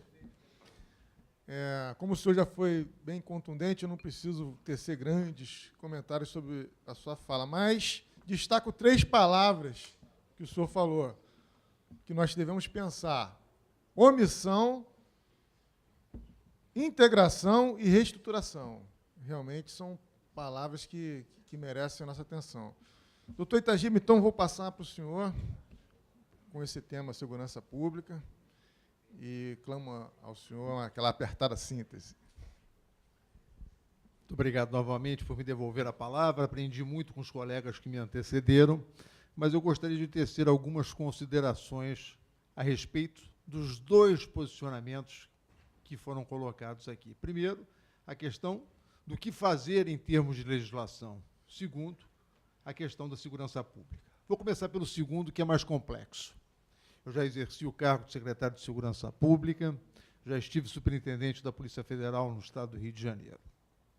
E quero dizer a vocês que, nos 2 momentos, eu propus ao governo federal uma ação integrada no combate ao crime, que eu chamo de força-tarefa. Não estou inventando nada, no mundo inteiro se pratica quando há que se enfrentar uma determinada situação. E alguns diziam, mas o Exército precisa de uma autorização especial, a Marinha, a Aeronáutica, para atuar. E eu sempre disse que não. Escrevi até um artigo no jornal O Globo, chamado Legitimidade para Agir, onde eu dizia que toda vez que um fuzil ou um projetil é roubado de uma unidade militar, ou alguém criminoso esteja de posse de uma arma de calibre restrito, é a obrigação das Forças Armadas a instauração de um inquérito policial militar submetido à Justiça Militar para fazer as buscas e apreensões, expedir os mandados de prisão, as interceptações telefônicas e até mesmo fazer a intermediação nas delações premiadas de crimes cuja atribuição é das próprias Forças Armadas apurar. Então, não há que ter lei, ordem, decreto especial, nada disso, para se fazer o que tem que ser feito. Então, defendi que nós tínhamos que ter policiais civis, policiais militares, policiais federais, rodoviários federais, Exército, Marinha, Aeronáutica e a Agência Brasileira de Inteligência, atuando de forma integrada e conjunta no levantamento de dados de inteligência e com 100 homens de cada uma dessas forças atuando nas buscas e apreensões para que nós não tivéssemos os tiros a esmo, para que nós não desperdiçássemos a inteligência em operações que levam, muitas vezes, pânico às comunidades mais pobres e mais carentes. Defendi a atuação de snipers para dar proteção às incursões feitas pelos policiais. E aí alguns dizem, mas o sniper, sim, o sniper é aquele que dá a segurança ao policial que está atuando, fazendo a legítima defesa própria, a legítima defesa de terceiros e até mesmo a legítima defesa putativa. Então, é bom ter isso em mente. E talvez este seja o próximo livro que nós devamos escrever a respeito da ação policial propriamente dita. Hoje nós temos um processo no Brasil de farqueirização. Nós estamos partindo para a integração de todas as organizações criminosas, diferentemente do que acontece na Itália. Donato, me permita fazer alguma alusão aqui, porque lá existem, não é uma máfia, são várias máfias. Como aqui no Brasil existem várias organizações criminosas que estão começando a se integrar, e integradas com armas de guerra e com soldados prontos para qualquer tipo de ação, destemidos que não têm nada a perder. Ou nós vamos para o confronto, ou nós teremos no Brasil aquilo que hoje nós estamos vivendo na cidade do Rio de Janeiro, que é a total insegurança. As UPPs nada mais foram do que os antigos postos de policiamento comunitário, não foram nada mais, nada menos a não ser a propaganda que foi feita por um governo de corruptos que hoje estão presos pela prática do crime, tão nefasto como das organizações criminosas que lidam com o tráfico de drogas e com as milícias, que é a corrupção a raiz de todo esse mal. E aí nós vemos deputados no Congresso Nacional querendo fazer lei para favorecer os seus parentes para que eles saiam do sistema prisional o mais cedo possível. E é por isso que nós temos que ter uma bancada no Congresso Nacional forte, resoluta, para fazer o combate no Congresso Nacional contra as organizações criminosas que estão lá dentro. Os seus representantes legislando em favor próprio. E é por isso que nós temos que mudar essa cultura. Então, segurança pública se faz com confronto, no combate à criminalidade. É que nem uma erva daninha. Se você não cortar, ela cresce. E ela precisa ser efetivamente cortada todos os dias. Até porque o crime jamais vai acabar, porque o crime é um fator social. O que o crime precisa estar é sob o controle do Estado. O controle do Estado no sentido de fazer a repressão e tirar de circulação aqueles que precisam ser retirados. Agora vamos falar um pouquinho do que se fazer no Congresso Nacional para melhorar essas questões. Eu, quando lá estive, apresentei algumas propostas que hoje estão na ordem do dia. A PEC do fim do foro privilegiado. A minha PEC está pronta na presidência da Casa para ser colocada em votação. Não colocam porque não é do interesse deles. Já passou por todas as comissões. Então, fim do foro privilegiado para todas as autoridades. Todas. sejam elas do Legislativo, do Judiciário, do Ministério Público, né, para que nós, do Executivo, para que todos sejam efetivamente iguais perante a lei. Redução da maioridade penal. Hoje, o jovem de 16 anos não é o jovem de 16 anos do século passado, quando foi feito o Código Penal. Ele tem internet, ele tem informação, ele tem formação e ele tem consciência de que o ato que praticou é um ato delituoso e, portanto, deve responder perante o Código Penal e não por um estatuto fraco que permite que ele retorne à rua, no máximo, em 3 anos, para cometer novamente o mesmo crime. Além disso, nós temos, sim, que lutarmos pela autonomia das polícias, não apenas da Polícia Federal, mas das polícias civis nos estados também. Autonomia administrativa e autonomia financeira. Alguns dizem, mas isso é um absurdo. Absurdo por quê? As agências reguladoras têm autonomia administrativa e financeira. As universidades têm autonomia administrativa e financeira. O Ministério Público tem autonomia administrativa e financeira. O Judiciário tem autonomia administrativa e financeira. Por que que o órgão policial, que é um órgão de Estado e não órgão de governo, não pode ter a mesma prerrogativa para o exercício da sua atividade, para o exercício do seu mistério? Então, essas são lutas que nós devemos levar ao Congresso Nacional ou manter essa luta.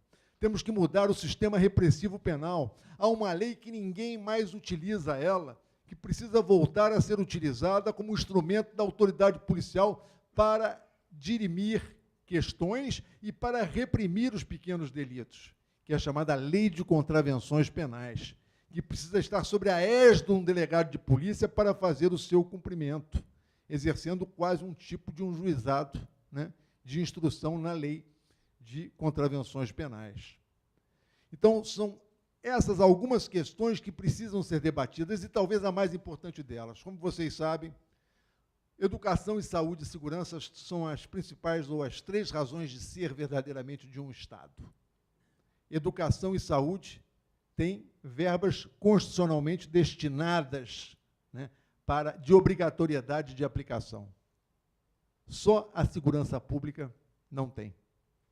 E precisamos, então, de uma PEC, de uma emenda constitucional que assegure, né, à segurança pública do país, né, uma verba carimbada na Constituição com obrigatoriedade de aplicação. Só assim nós começaremos a tentar reverter a situação na qual nós nos encontramos, através da repressão qualificada e da legislação que nos permita fazer essa repressão. Repressão, sim, ao crime que não dá sossego nem paz às nossas famílias. É preciso colocar os corruptos na cadeia, é preciso dar recursos para que a polícia possa trabalhar, é preciso tirar os bandidos de circulação e é preciso mostrar aos criminosos que a mão do Estado é capaz de alcançá-los. E o maior exemplo disso talvez seja exatamente a Operação Lava Jato, que todos nós devemos apoiar em todo o país. Deve ser a bandeira número 1 de todos nós que queremos um Brasil melhor. Quando nós vemos os números da corrupção no país, do que se perdeu de recursos, das pessoas que morreram em função do recurso não ter chegado até o sistema de saúde,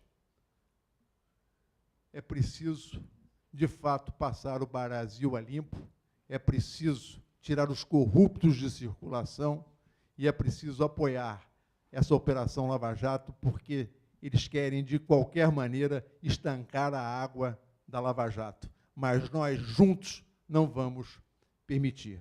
Vamos à luta.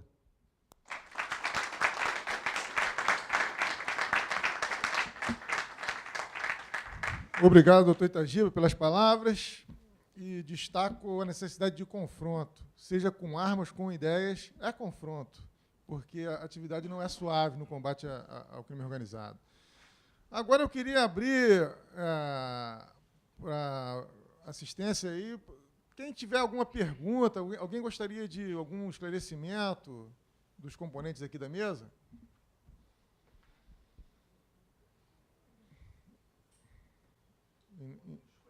E não havendo... Bom, se me permite um questionamento, Roberto Donati.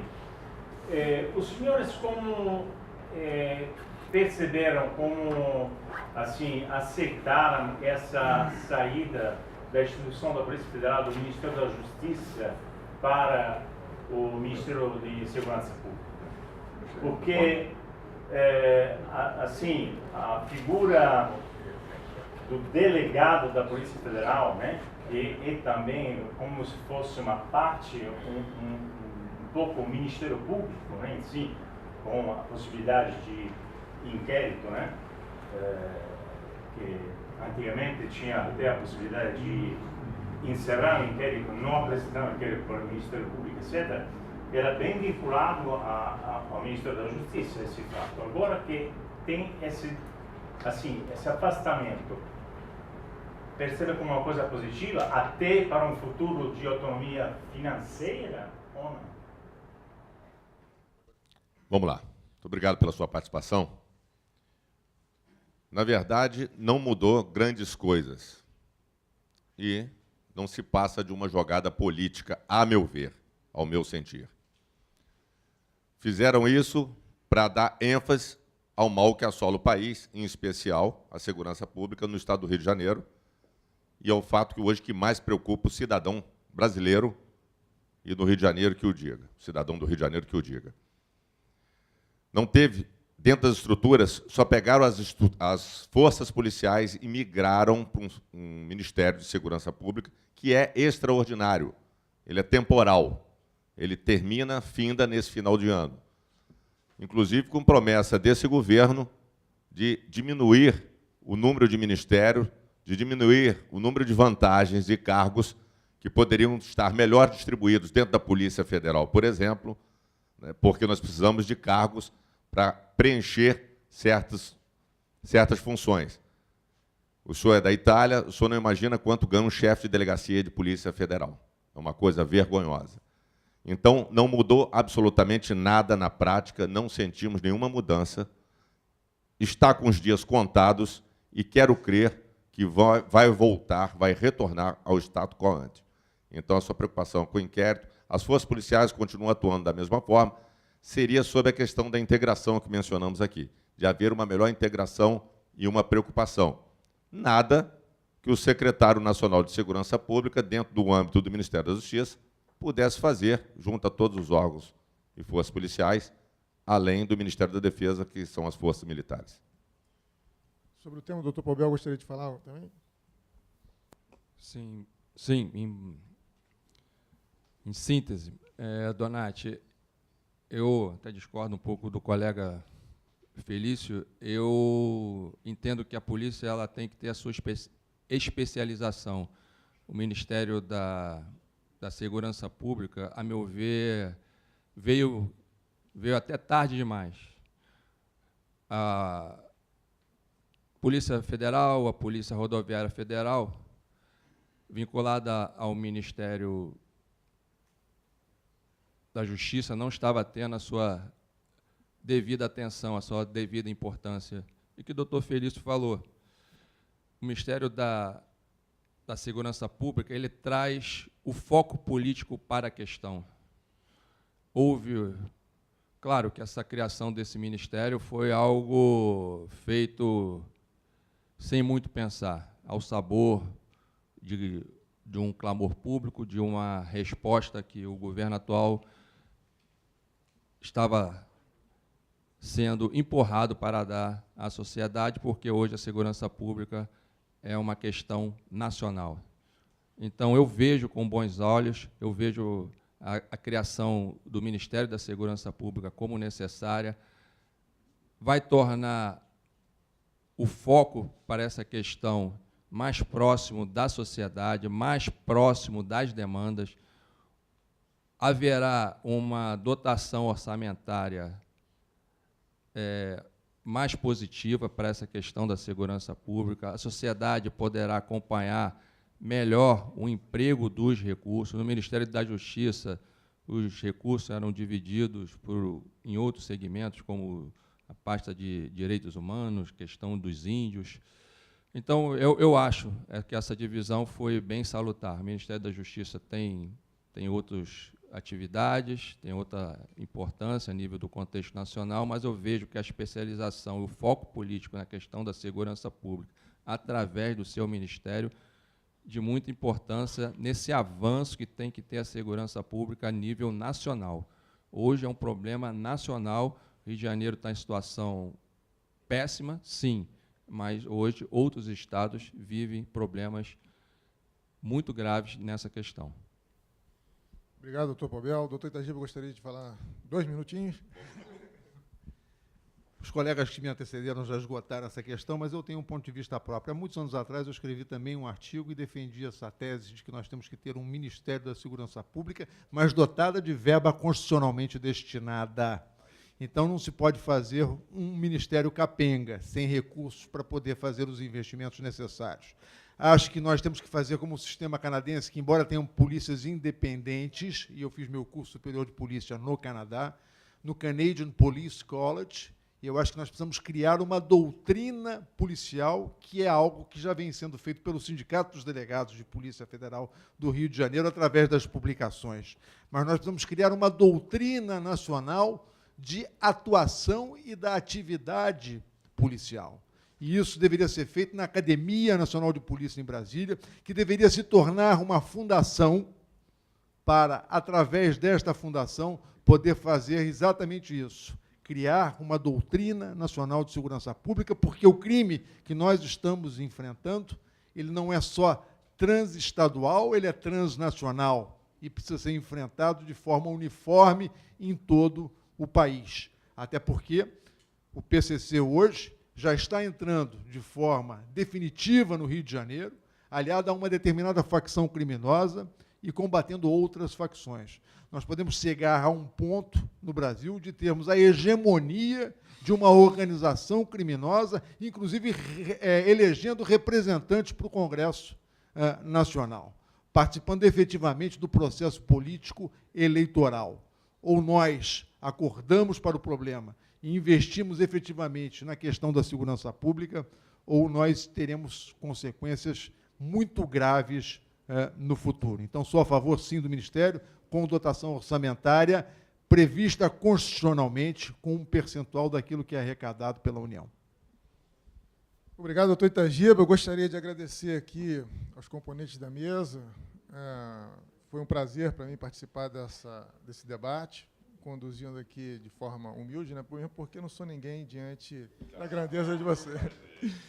Gostaria de passar agora a palavra ao presidente do sindicato, doutor Cleiton. Obrigado. Obrigado, doutor Henrico. Muito obrigado à presença de todos. Obrigado à mesa debatedora, doutor Marcelo Itagiba, doutor Felício, doutor Pobel. Agradeço a presença de todos. Só para lembrar, esse livro está sendo lançado hoje aqui no Rio de Janeiro e no dia 26 de julho acontecerá o lançamento no Salão Negro do Ministério da Justiça, lá em Brasília. Tá? E esperamos fazer um debate lá em Brasília com os autores lá de Brasília, um debate tão em alto nível como aconteceu hoje aqui. Agradeço a todos, convido a vocês a se juntar a nós no almoço que vai ser servido aqui no restaurante. Muito obrigado.